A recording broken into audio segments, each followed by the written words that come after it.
যদি তাদেরকে কোনোভাবে পটিয়ে পাঠিয়ে ভারত পর্যন্ত পাঠানো যেত, তবে অবশ্যই গ্রুপ অদল বদলের সৌজন্যে বাংলাদেশের জায়গা হয়েই যেতে পারত। রূপকথা একটা কথা বেশ প্রচলিত, কোনো একজন বাংলাদেশি একটা আলাদিনের প্রদীপ পেয়ে গেল এবং সে প্রদীপের দৈত্য তাকে শর্ত দিল, আমি তোমাকে একটা তোমার চাওয়া পূর্ণ করবো, বিনিময়ে তোমার যে প্রতিবেশী আছে তাকে দুইটা চাওয়া পূর্ণ করবো তার, অথবা তুমি যা পাবে তোমার প্রতিবেশী তার ঠিক দ্বিগুণ পাবে।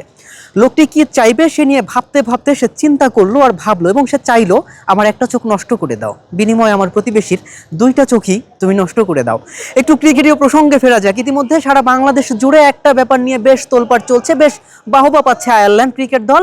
সেটা হচ্ছে তারা ভারতে যেতে অস্বীকৃতি জানিয়েছে। যদিও খবরটা এমন নয়, এমন বিষয়টা এরকম যে আইসিসি থেকে তাদেরকে নিশ্চিত করা হয়েছে তাদের সূচির কোনো রকমের পরিবর্তন হচ্ছে না, অতএব তাদের ভারতে যেতে হচ্ছে না এবং তারা নিশ্চয়ই সেটা চাইবেও না, কেননা তাদের গ্রুপ নিয়ে তারা আসলে ওই রকমভাবে প্ল্যানিং করে এগোচ্ছে বিশ্বকাপের মতো একটা মিশনে। কিন্তু এই জায়গাটায় বাংলাদেশ এত বেশি খুশি হয়ে যাচ্ছে এই ভেবে যে তারা ভারতে ক্রিকেট খেলতে যেতে অস্বীকৃতি জানিয়েছে, অথচ তাদের এই সিদ্ধান্ত সবচেয়ে বেশি ভোগাবে বাংলাদেশ ক্রিকেট দলকে। কেননা যদি তাদেরকে কোনোভাবে পটিয়ে পাঠিয়ে ভারত পর্যন্ত পাঠানো যেত, তবে অবশ্যই গ্রুপ অদল বদলের সৌজন্যে বাংলাদেশের জায়গা হয়েই যেতে পারত শ্রীলঙ্কায় খেলার, এবং বাংলাদেশের বিশ্বকাপে অংশ নেওয়াটা অনেক বেশি ইজি হয়ে যেত।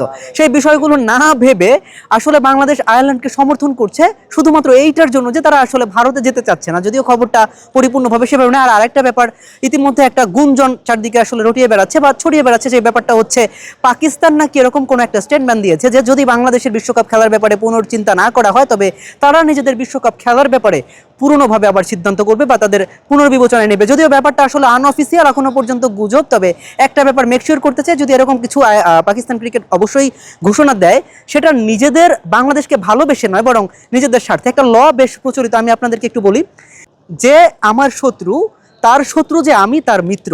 এই ল থেকেই হয়তো বা পাকিস্তান এরকম সমর্থন দিতে পারত, যদিও এই ব্যাপারটা এখন পর্যন্ত আনঅফিসিয়াল, এর কোনো বৈধতা এখন পর্যন্ত আমার কাছে মেলেনি।